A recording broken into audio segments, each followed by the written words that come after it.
Naku mga kabibig, eto pa ang ating dapat malaman. Nako, grabe to. Sabi dito, ang MNLF Davao State Chairman na si Rolando Asis Monk Olamit, we can provide security to VP Sara if it's necessary. Nako po mga kabibig, eto na tayo. Talagang ang MNLF magbibigay ng security kay VP Sara. Hindi nila, hindi nila pababayaan si VP Sara. Nag-aalok ng ang MNLF Davao na magbigay ng seguridad para kay VP Sara. Sabi naman ng ating mga netizen, thank you very much MNLF, have no fear, and they show so much gratitude after what Tatay Digong did for them during his administration. Okay pa tong MNLF, may malasakit kay VP Sara kumpara sa PNP Chief. Thank you so much sir, na concern kayo kay VP Sara. Pagdating sana ni VP Sara sa airport, sana pupunta lahat ng mga volunteer para bantayan siya. Nakakahiya naman ang AFP and PNP. Ito MNLF na ang magbibigay security kay VP Sara. Naku po, paano yan?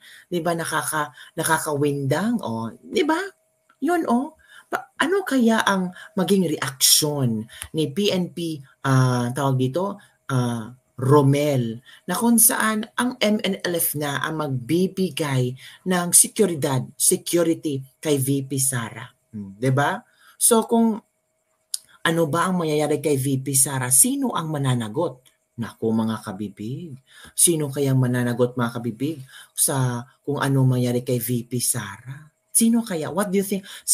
Who do you think mga kabibig ang mananagot kung ano ang mangyari kay VP Sara?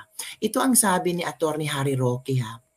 Sabi ni Attorney Harry Roque na ikaw Marbel, kapag may mangyari kay VP Sara, suspect si Marbel. Hala, Attorney Harry Roque, tama ba iyan? Eto mga kabibig ang isang eksklusibong panayam ni Attorney Harry Roque kung saan kanyang sinabi talaga na kung ano ang mangyari kay VP Sara, ay nako Marbel, dapat careful ka. Yan ang naging pahayag ni dating presidential spokesperson Attorney Harry Roque. I am on the record as saying, pag minangyari kay VP Sara, suspect si Marbel. Yan ang naging pahayag ni dating presidential spokesperson Attorney Harry Roque sa ginawang pagbabawas ng Philippine National Police o PNP ng 75 police personnel mula sa security detail ni Vice President Sara Duterte at sa naging open letter ng pangalawang Pangulo sa PNP Chief. Ayon kay Roque, magkakaroon ng impresyon ng taong bayan na kaya tinanggalan ng security personnel ang bise ay para mailagay sa panganib ang buhay nito. Iisipin ng tao, kaya pala tinanggalan ng pulis para magkaroon ng pagkakataon na mapatay si VP Sara. That's on him. May point din si Harry Roque. May point to din si Harry Roque. Do you agree on the statement of Harry Roque? Na kaya pala tinanggalan ng security VP Sara para matsugi, magurgur. Nako. I am on the record as saying, pag minangyari kay VP Sara, suspect si Marbel. Napag-alaman na ang mga tinanggal na security personnel ni VP ay ang matagal nang nagbibigay ng seguridad sa Vice Presidente. Ang iba pa nga ay bahagi ng kanyang security noong siya ay alkalde pa ng Davao. Malinaw ayon kay Roque na may pinaplano laban kay VP Sara. Ang seguridad, kapag hindi mo pinagkakatiwalaan ng nagbibigay ng seguridad, wala ka rin seguridad. Correct. So ang importante, hindi lang merong tao na nagtalaga na magbantay sa'yo, kung hindi mas importante na pinagkakatiwalaan mo yung mga taong nagbabantay sa'yo. Correct. Ako malinaw. Baka may plano sila laban kay VP Sara. At laban sa lahat sa amin na tinanggalan ng security. Kaya nga po, pag minangyari sa amin, ang unang suspect po dyan, yung mga nagtanggal na aming mga tao na nagbibigay ng seguridad. Di ba obvious naman yun? Nagbigay din ng pahayag si Roque sa pagpunta ng PNP sa tinitirahan ng bise para siya ikising kaya nang nabanggit ni VP Sara sa kanyang open letter. Anya, maaring maging bahagi ng kanilang plano kay VP Sara ay paratangan at pagbintangan ng kung anong krimen ang ikalawang Pangulo. Bakit tinuturing na kalaban ang ating Vice President samantalang siya ang pinakamangalawang mataas na opisyales. Alam mo, yung katunggali na si Leni nung panahon ni dating Presidente Duterte, ang alam ko dyan, ni minsan hindi yan tinuring ng banta para i-casing ang kanyang pamamahay. No? Grabe naman yung casing ng mga kabibig, no? Kaya pala hindi na control ni VP Sara ang kanyang emosyon. Kaya pala nagsulat siya ng 4 na pages para malaman ng sambayanang Pilipino kung ano ang kanyang hinanaing, kung ano ang kanyang dinadala sa panahon ngayon.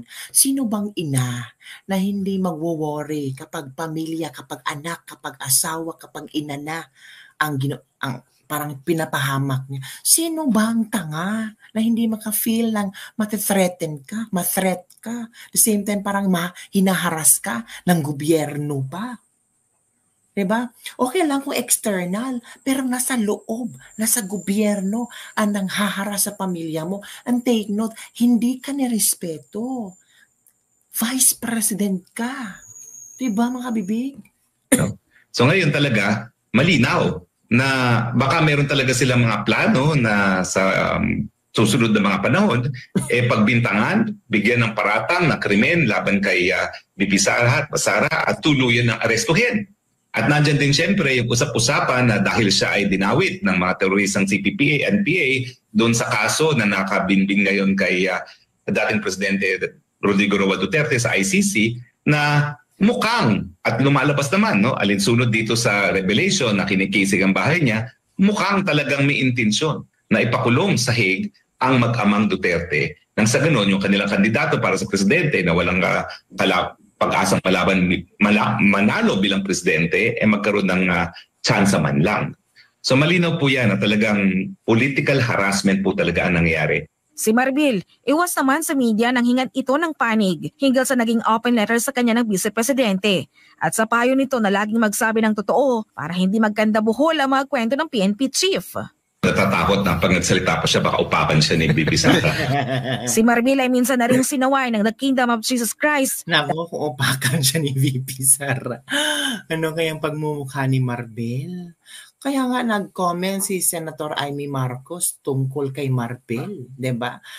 Nagbigay na rin ng komento si Senator Amy Marcos tungkol kay Marbil. Ako, akong akala niyo ay hindi magko-comment si Senator Amy Marcos, talagang nag-comment na talaga siya at hindi na niya hahayaan. Sabi pa, VP Sara should have her security detail back ASAP.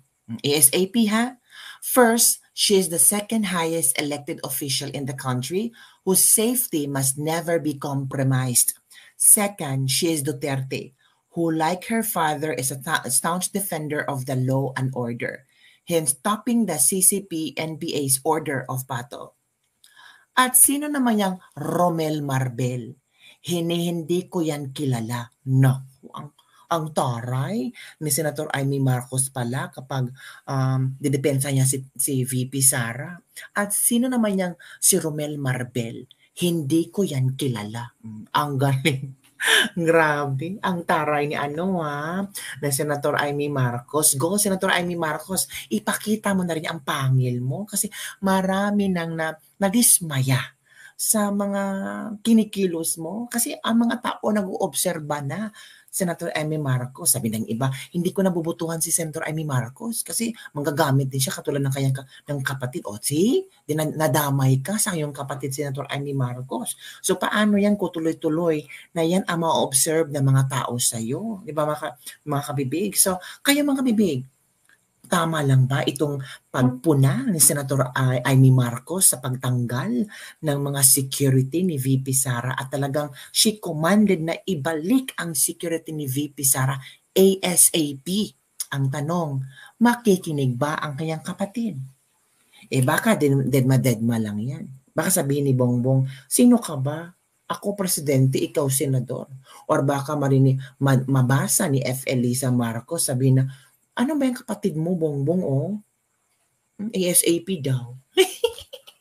Di ba, mga kabibig? So, ano ang inyong komento tungkol dito, mga kabibig? Kasi lumalala lumalala talaga ang hidwaan na bato mga kabibig between Marcos and Duterte. Noon, Pangulong Duterte at si Bongbong Marcos. Ngayon parang iba na nasali na sa picture si VP Sara Duterte. Marami nagsabi, kasalanan niya ni VP Sara kasi nagalit siya sa confidential funds. Ay, tumahimik kayo. Confidential funds lang talaga masasabi nyo. Kung wala na kayong ibang mabash kay VP Sara ba, confidential funds. O di kaya sabihin nyo no comment. Anong no comment? Ay, nako mga kabibig. So, yun na ang ating latest lebak-lebak for today. Basta ako, ang ipipray ko lang, sana maging maayos ang security ni VP Sara. Maraming nag-offer ng security kay VP Sara. Ang sabi na MNLF nag-offer na.